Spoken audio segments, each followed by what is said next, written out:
Welcome to the HMO Success Podcast. And in this week's episode, I'm delighted to have a wonderful guest who is right on my wavelength.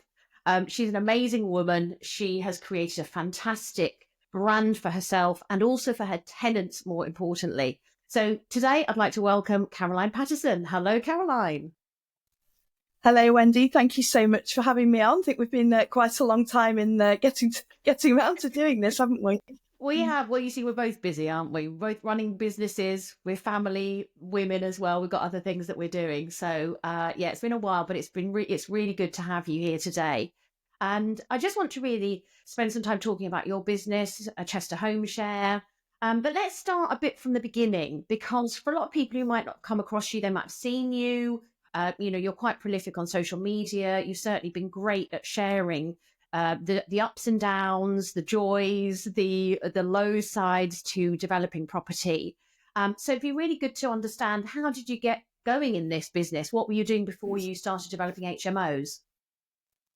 Yeah, thank you, Wendy. So we have so much that we could talk about, and I'll try and keep it succinct. So I got into property because I was a property lender for NatWest Bank. So I joined NatWest Bank at 16, just down the road from you in Nantwich in Cheshire, actually, as a junior. And literally started at the bottom, sweeping the floors, making the coffee, and generally being terrified, I think, for my first year. And then fast forward that, by the time I was 21, I'd been working in a proper job, and obviously promoted up through the usual sort of things that you did in banking back then. And I wanted to move out of home, and I did my exams to become a mortgage advisor and be able to afford to sort of save to buy my own house, basically. So, by the time I was sort of 22, 23, I'd already been working for 6 or 7 years, when most of my friends were still coming out of uni with student debt and everything. So I did all my qualifications in-house in the bank. So I did my financial qualifications, and I can honestly say that learning to be a property lender was probably the best education I could possibly have had, because it was in the days when buy-to-let was just becoming a thing. And you'll remember that, once upon a time, only sort of rich anonymous men mostly could buy properties to rent out, and I was doing buy-to-let and sort of some of the sexier lending, really. And I had people coming back to me saying, "Oh, Caroline, that was great. You financed this property here. Can you do the next one?" And of course, it was in the days when I did actually have some lending discretion, as opposed to computer says yes, computer says no. So I got to go out on site. I got to look at developments. I got to analyse the books and the profit, because people were obviously trying to persuade the bank to lend money, and I had some influence in that. So one day I suddenly thought, hang on a minute. If they can do that and make this much money and have these assets which are going up in value, then maybe I can as well. Maybe I can. So I sneaked out on my lunch hour. I was working at NatWest in Chester by then and covering kind of Cheshire area. And I sneaked out, went down to the local estate agents, and bought a terraced house, which I still have to this day. Wonderful. So you were sort of poacher turned gamekeeper, or maybe the other way around, gamekeeper turned poacher.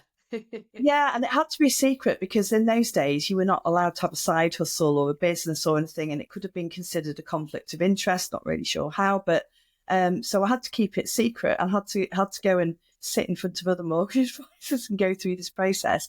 And then I was too scared to rent it out as a family. It was a 3-bed terrace near the station in Chester. Still got the property today. Wish I'd bought far more, because it's obviously gone up 10 times in value. I was too scared to go to a letting agent, because I was just like, I'm a child. I was like 22, I think. And I was too scared to go to a letting agent and give them this house to rent. So I rented it to my mates by the room. Wow, okay. Inadvertently became an HMO landlord of my very first buy-to-let. And also I bought this property partly because as well, it was staggering distance from town. It was near the road network. and I wanted somewhere nice that I could stay and crash after being at the pub. And I did not want to be in some of the house shares that my friends were in, or still living with their parents, and they were skint after university, because they were horrible. Your sticky carpets, the wood chip, the mould. We know the score. So I thought, I don't want my friends to live in that, and I don't want to stay in there if I'm staying over. So I'll just make it really nice and homely. And then before I knew it, I had a queue of people saying, well, word of mouth. So then I thought, well, I'll buy another one. And then I bought another one, and I saved up every year. And I tried to buy a house a year for several years. So that was how I got into it. And I've got those self-same properties today. And just kept adding to the portfolio as I along the line. So you carried on working in your day job in NatWest at the same time as developing your portfolio? Yeah, and I ended up really quite senior, went through the ranks. I then became head of lending for the UK in Manchester and had about budget responsibility. I think it was about £600 million, and going through NatWest RBS lending that I was sort of responsible for that department. I had couple of hundred staff in Manchester and then over in Liverpool, Birmingham, worked in London, so I ended up as a strategy, I headed up call centres, lending centres, and then I became a strategy and design lead, working in big programmes like £50 million digital transformation programmes and stuff like that. And all along, I was earning more money, even though I ended up being really quite senior, became more qualified. I was still earning more money off my terraced house and my HMOs than I was in my flashy corporate job, ironically. Well, that doesn't surprise me. That doesn't surprise me at all, because I think the other issue that quite often people have in corporate life is that they've got to kind of look as if they're keeping up with the Joneses. Whereas the great thing about property is you can wear grungy clothes, you can drive around in a banger. The number of multimillionaires I know that don't have flashy cars and don't have expensive holidays, because really the only thing they want to buy is more property. And absolutely. But it's quite good because you don't have to show off to anybody. You can just be who you are in property. It's one of those. Yeah, and I had to keep it quiet at work, because you were not allowed to have a business, and most of my property I bought in my personal name. It's still in my personal name, unfortunately, because I can't get it out, despite obviously the Section 24 issues, tax issues that we know about. I can't get it out of my personal property in a tax effective manner because of the cost of moving and stuff into a limited company. So it's still quite under the radar. And I then progressed to buying property in Spain, and I did Airbnbs in Spain. I bought land. I bought a big old fruit farm at auction, which I haven't even been in some of the rooms because it was so disgusting, and I hate spiders, and it's next to a fruit farm. I've never seen spiders like it. So I actually bought this house, which has nearly made me cry. It was so expensive, and I was so scared. I hadn't even been in some of the rooms, but it had pear orchard with a barn on it, and I spent a long time getting planning permission for the barn. And I also do like Airbnbs and stuff as well. So I started doing Airbnb in Spain and in the UK in 2006. So, yeah. Wow. So you've got a long history of buy-to-let, investing in property, HMOs. You've done all of that, and you started, when you were young, and built up that portfolio gradually, which is very much similar to my journey. What made your mind up? What was the point when you decided, I'm going to make the jump from being in banking to being full-time in property? Oh, yeah. Well, this was a big decision. So basically, I had two major things going on in my life about 10 years or ish ago. One was I've been with the same man, my husband. We had 3 children, and in the same career in NatWest and in properties actually for about 25 years at that point, 25 years, long time. And all of that imploded at the same time. So I basically left my marriage and got divorced, which was, not something that anybody, and certainly not women with children, enter into lightly. But, that was not unfortunately, wasn't sort of savable at that point. And I was also offered voluntary redundancy because I'd also had another baby. So, and my job was relocating permanently to London. And I thought, I can't go to, I love trotting off to London once every couple of weeks and putting on a nice frock and, going to London out of Cheshire. But I can't do it. I can't be there 3 or 4 days a week, which is what they wanted. And I certainly can't do it if I'm going to be a single parent and I've got 3 children to look after. So I was offered voluntary redundancy, and I'd been there such a long time that it was a sum of money I was never going to get offered again.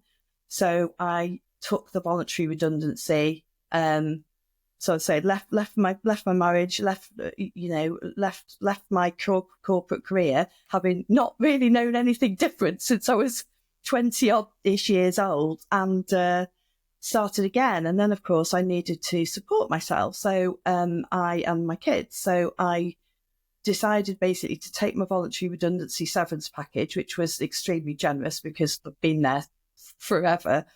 And I looked at my property portfolio. I was mortified to discover the loss of income I was incurring through running an average HMO portfolio, but I just hadn't had the time. I was so busy in my day job. My HMOs were very average. They had beige carpet, they were magnolia wood chip, they were fine, but I also had all the problems that go along with fine, including one house being set up with a load of drug dealers and people giving me abuse. And, the things where, as you will know, you get one bad apple in the house and the whole thing disintegrates really quickly. And if you're not on top of it, or you don't have somebody on top of it, then an HMO can be a total nightmare. And some of mine have gone that way.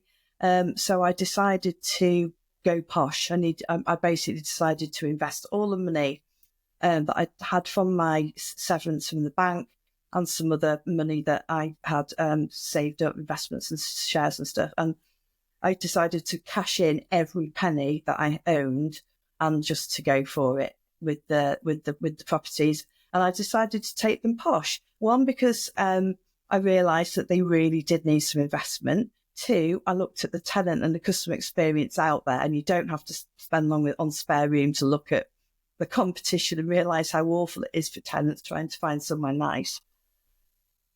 And 3, I did not want to be dealing with subprime tenants.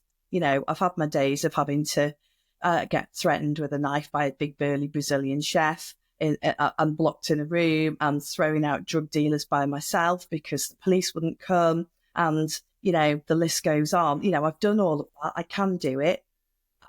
I can be a very soft person, but you have to also be very hard when people are taking the mick, and I can do that, but it's not my preferred MO. I don't want to have that as a full-time job, so I decided to take it all posh.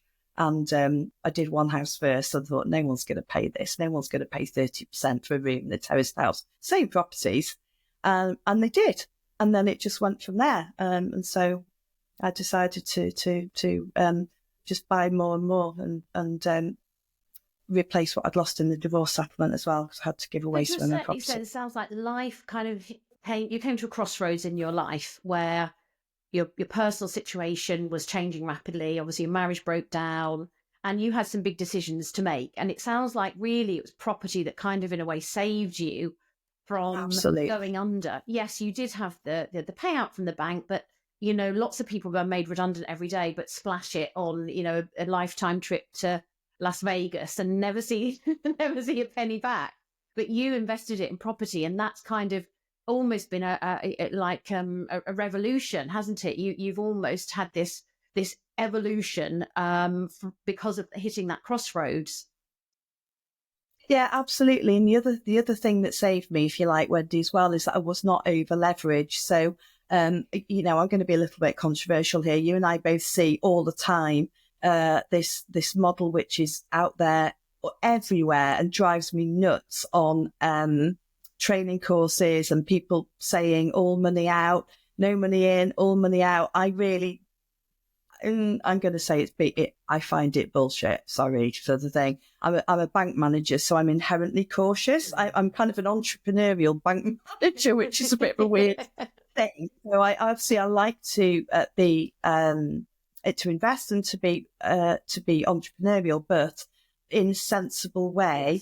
And it really, really concerns me that so many newbies out there are chasing this, what they call a commercial valuation, which you and I will both know is not something that you can just order. People are like, where do I go for commercial valuation to get the highest possible figure I can so that they can mortgage themselves up to the eyeballs, 75% of that valuation, and then have a huge mortgage, which obviously then when interest rates change from their artificially low place that they have been in, I imagine is leaving people in a lot of trouble. So I don't like to over leverage, and that would be a top tip actually for newbies coming in, is despite what you see about all money out probably means I now have a huge mortgage. And that is not a good thing when your environment then becomes less favourable. Well, I think it's one of those aspects of HMO development you can't control. And in a business, what you want to be able to try and do is control as many different factors as possible.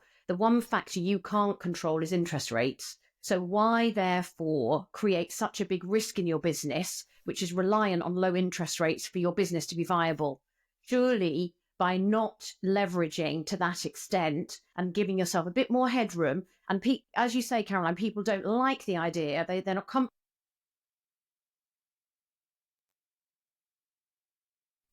A percentage, because that is actually going to lower your reliance on a mortgage and reliance on lending to enable you to have a more long-term profitable asset base.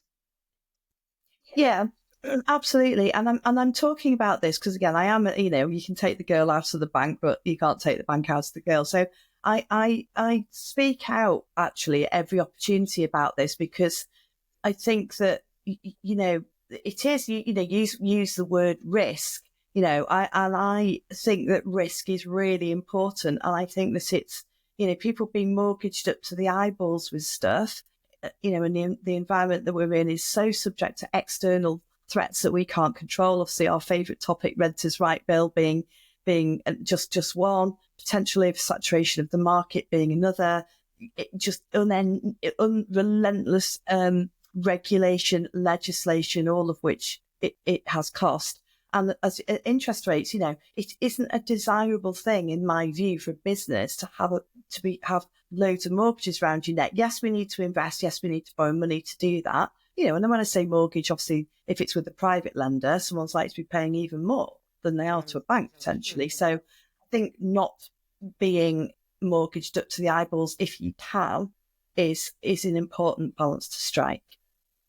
Caroline, you're very passionate about what you do, and your years in the industry have created, I think, that passion and that vision for your properties. But I want to also understand, what is it you don't like about having a portfolio of HMOs? All the work. All the work, Wendy. And what I'm going to call bad apples. I don't. I've done my years dealing with idiots because some people are. Most people aren't, as we know. But you can have 100 tenants, and if you get one or two which are really disruptive in the house or disruptive towards yourself, like with any, like managing staff, really, it takes up so much of your time and your stress. So I don't like it if I have bad tenants. And when I say bad, I don't mean necessarily that they're not paying the rent. I mean somebody who causes problems. I've just had to actually, very unusually for me, I've had to ask 2 people to leave from one house last week. And I do that in a way which doesn't involve court. I've had well over 1,000 tenants in my time, and touch wood, I've never had to go to court with it. Because there's other ways of doing it legally, like you have a conversation, and I'm happy to share that as a top tip, although people get very opinionated and very, upset about stuff. But again, things I see all the time on the internet in the HMO groups where people are asking for help is, how do I manage a difficult tenant, or how do I evict somebody? Obviously, this is going to be increasingly important as we lose the right very soon this year to issue Section 21, and we have to go to tribunal. So I think that the part I don't like is having to deal with it, but it's an absolutely critical skill to have. And I would always advocate going and having a face-to-face conversation. I've had to just ask somebody to leave or ask her to agree to surrender her tenancy after 2 months for smoking weed in the house and stealing other people's food. This happens hardly ever because my tenant selection, I have to pretty much be happy to invite somebody round to my own house for dinner to rent a room in any of my houses. That obviously I don't. That would be weird, but that's my standard.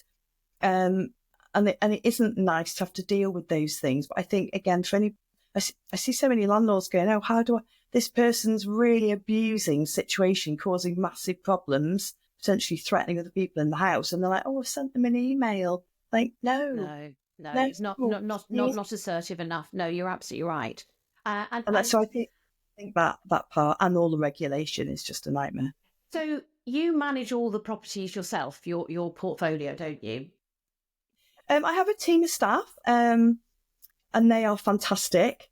And they do all of the, the admin side and organise all the compliance and, the never-ending stream of requirements that we have to do. So I have a team of admin staff. I have a permanent team of DIY people, decorators, tradesmen. So I've got between 8 and 10 staff at any one time. So for somebody who's maybe thinking about, expanding their HMO portfolio, at what stage did you start to think, right, I can't do this all myself. My portfolio is getting bigger. I'm getting more and more rooms. When did you decide, do you know what, now's the time for me to start to employ people to help me in the business? It was only 3 years ago, actually, Wendy. It was only 3 years ago, and I just thought, I can't do everything. I'm so busy. So I've got Airbnbs as well. Like not, I haven't even just got HMOs. I've got other stuff as well. And it was just, I was literally there like Sunday nights, like working all the time. So I basically thought, right, something's got to change, but it's a big step, isn't it, to take somebody on. So you just suddenly think, flipping heck of it, the amount of the whole, I worked out my staff wages the other week and like the ratio to turnover and the costs, and it was about 26%. So my staff costs are about 26% of my turnover. And again, like bank manager here. So that's it. That's okay. But you do have to balance it, don't you? It's really difficult to find good people. But the tenant selection and dealing with anything like evictions or anything sensitive, I always do it myself because I think it is the number one thing that you have to get right in the business.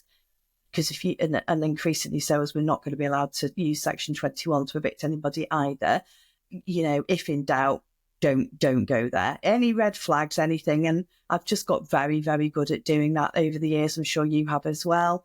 I can just tell pretty much within about 30 seconds flat whether I trust this person to be somebody who I would trust to be in a house share. So I find it difficult to delegate that bit because that's just based on my years of experience. Now, obviously, that's a very, very good piece of advice, particularly, as you say, in the new world where we won't have Section 21.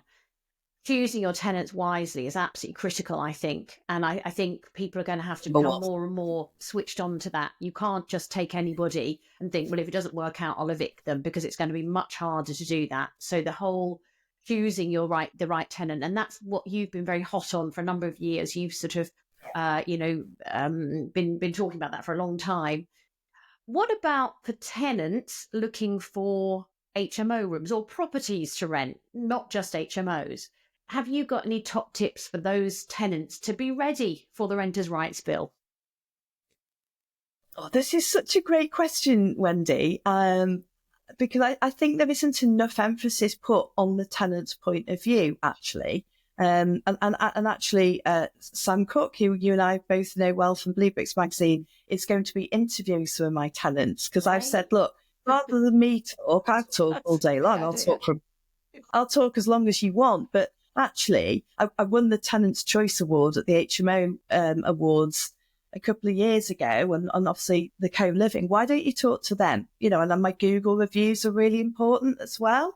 So in terms of tenant voice, or what we would call in a corporate environment, I call my tenants my customers. My customers pay my bills. My customers, I don't have a business without my customers like any other business. So I think that it's important to for the tenants to look at customer reviews, and that's really difficult because most places don't have any.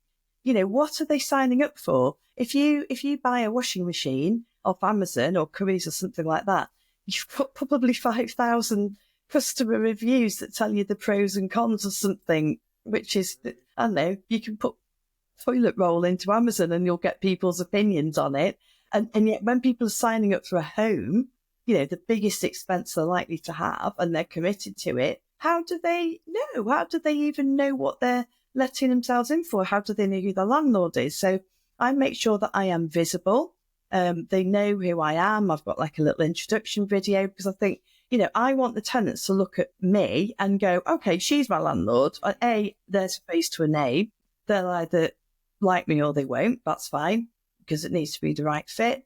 And there's transparency. And also I think Google reviews are really important. Something I would, if I had the magic wand, and Wendy, I know you're the most phenomenal woman I know at getting laws changed and processes changed. I know I say that sincerely.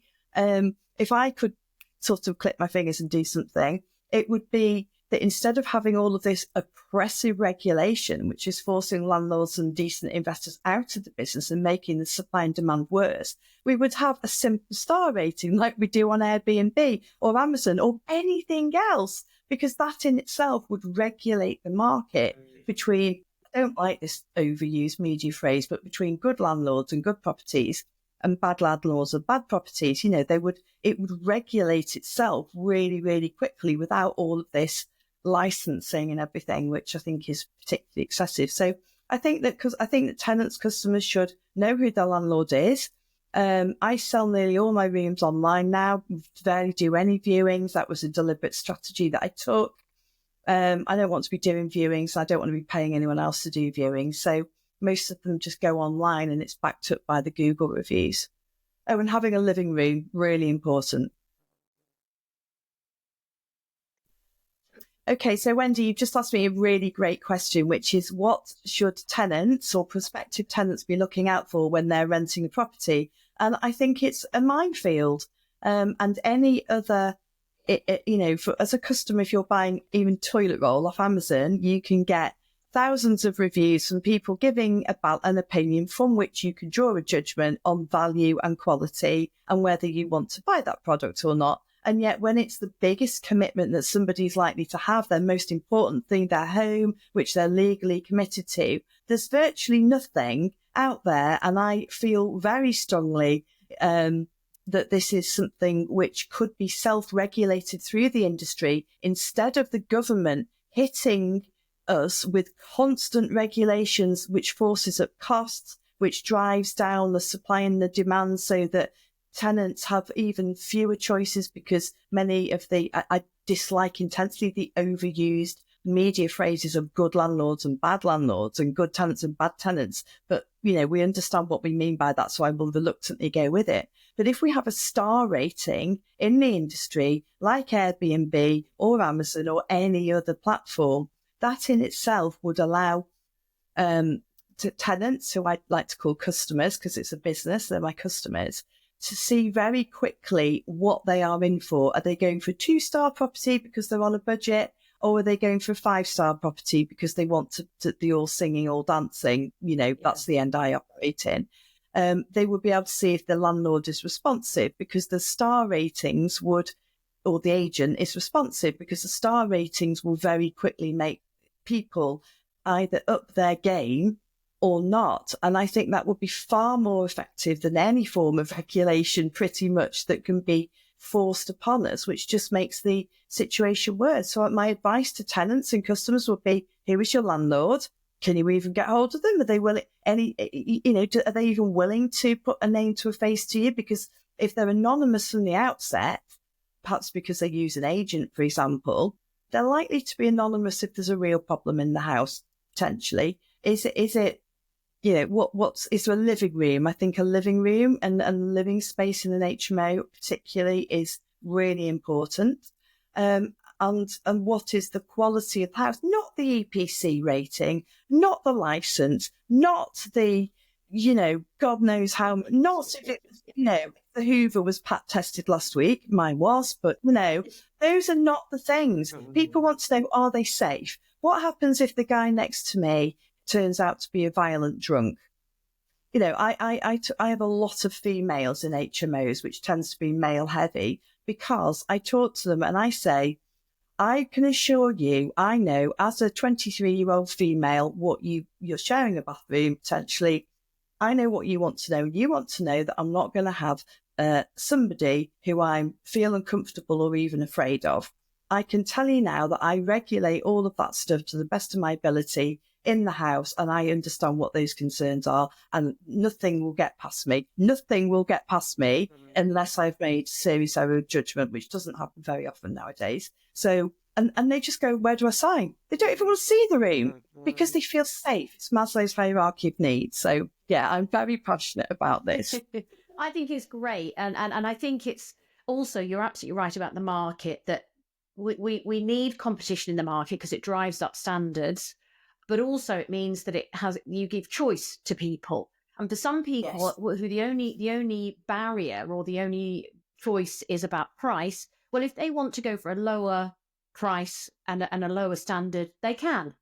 And I feel that regulation, unfortunately, stops some tenants from being able to choose the kind of property they want, because those properties are not going to be available, because the regulatory environment pushes those prices up. So all HMOs have to meet a certain standard, which I understand it from a health and safety point of view. But I think when you go so far with regulatory reform, the problem is you then start to lose the cost saving benefits, which are, originally that was the intention of HMOs, is it's a cheaper form of living.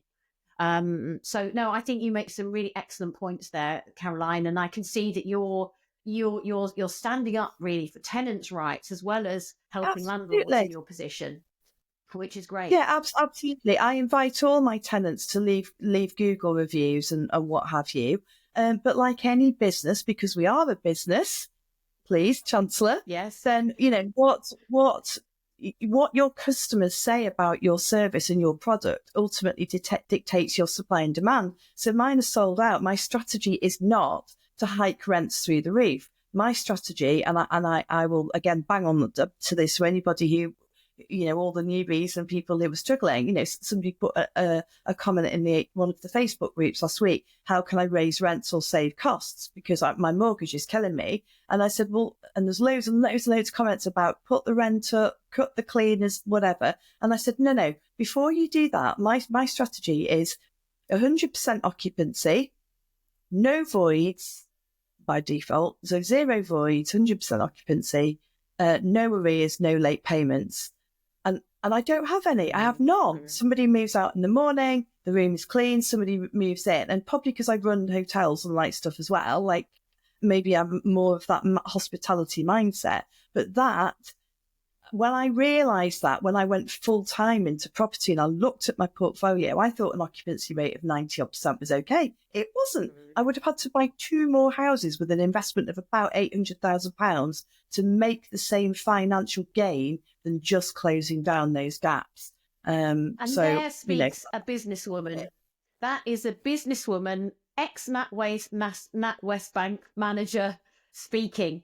Because you're absolutely right, Caroline. When you run a tight ship with your business, with your properties, the result is higher income, and you don't then have to necessarily expand, every day, every month of the year, because you need the extra income. You simply squeeze the lemon a little bit harder and make more lemon juice. Yeah, and in a corporate environment, that's just called lean, having lean processes in place. But the other thing is people have to want to pay, don't they? So I don't just have people, I don't force people to pay. Obviously, they're legally obliged to pay, and most tenants will pay their rent because they want to live there. But my secret sauce, if you like, is I make people want to pay their rent on the dot, on time. I have a stay and pay strategy. I want them to pay, but that means I have to make them, or I choose to make them want to stay. And they want to stay because I have this is the bit where I get a bit of stick actually on social media or whatever when I'm talking. So last week, I did an 11-bed conversion of an ex-Nunnery last year, and that's a stretch for co-living even for me. I can do 6 people kind of making friends and getting along. I'm pretty good at that. 11, how do you make 11 people get along? 10, 11 people. I had a real wobble on my model, but the numbers on this project were fantastic, and the project was amazing. Last Sunday, they said to me, Caroline, can you drop off the big pasting table? I've got like a big fold-out table because we're having a house Sunday roasted dinner together, and we're all cooking, and we haven't got, we just want to. Can you drop us off a table, or can you get one of your lads to drop us off a table?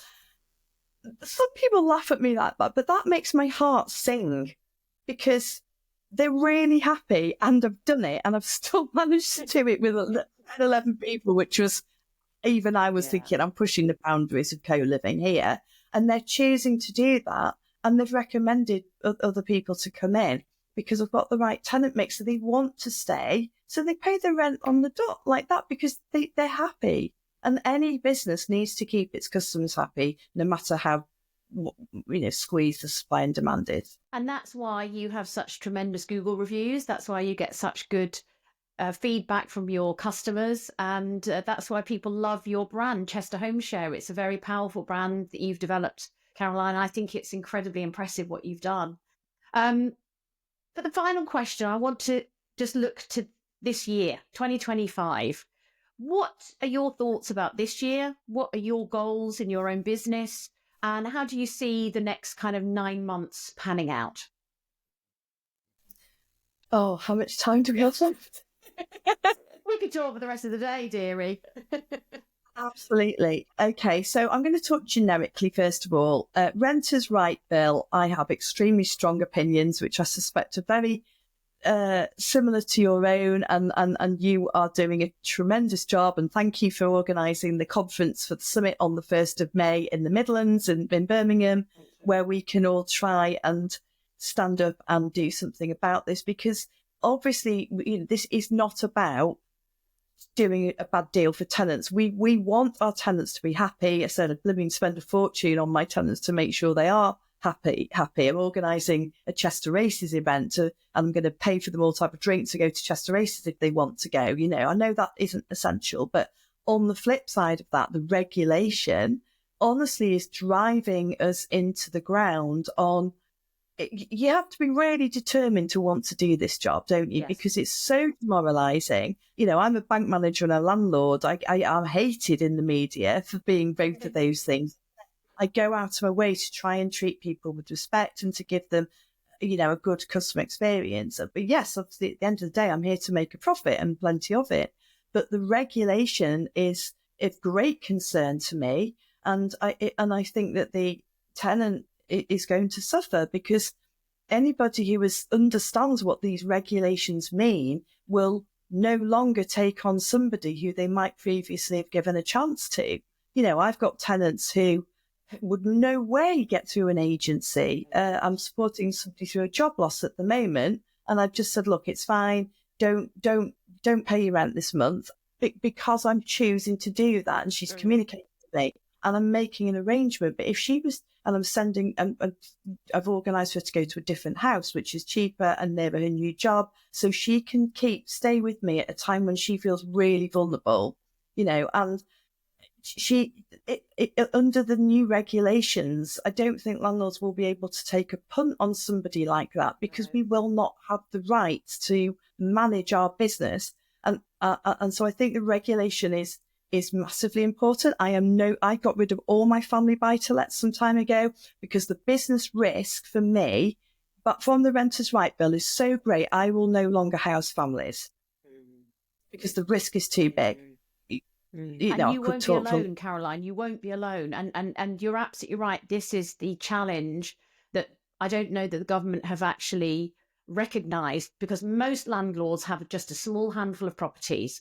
There are regular surveys carried out to show that 5 or fewer properties is the average portfolio size of the average landlord. So landlords are just quietly selling up.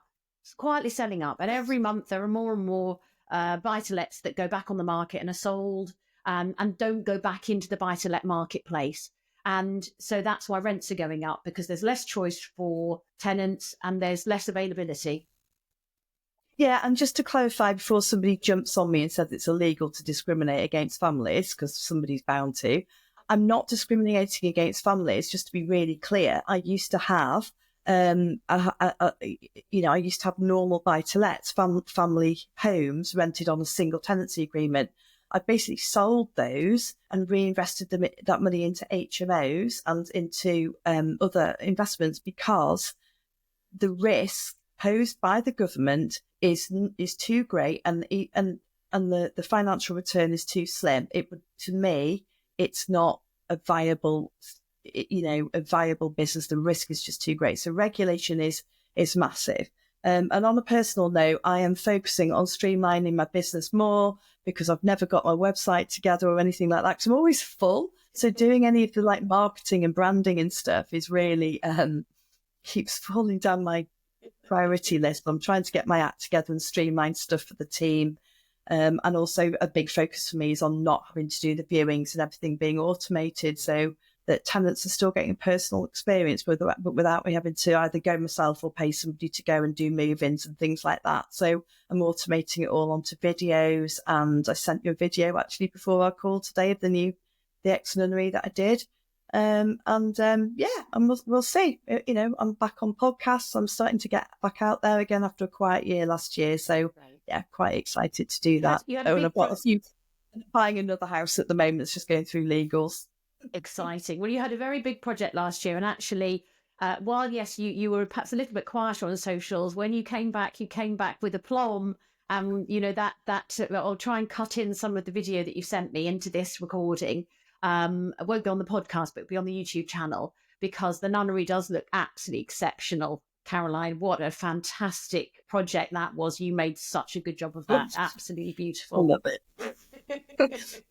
Yeah, that's one of the projects I'm most proud of, Wendy. And what I'll send you the video if you want. I've got studios in there with their own entrance, but it's still the HMO, cold kitchens. I have another bugbear about people putting kitchen with cooking facilities into HMOs when they shouldn't do. There's a whole other can of worms I think some people are in. Yes. But yeah, we've done that, and managed to win the Best Co-Living Accommodation Award as well. So I was really happy about that. And if there's any more of those forthcoming, that would be nice. And if there's not, that's fine as well. I'm sure there will be. Well, look, I think 2025, despite the changes, you're very well educated, you're very savvy, you're a very smart businesswoman. I think your business will go from strength to strength, and you will, ride these challenges, ride the waves of change as you have for the last 20 years, and have a very successful growing business. And I'm sure that we'll come back at the end of 2025 and you'll say to me, it's been a really good year.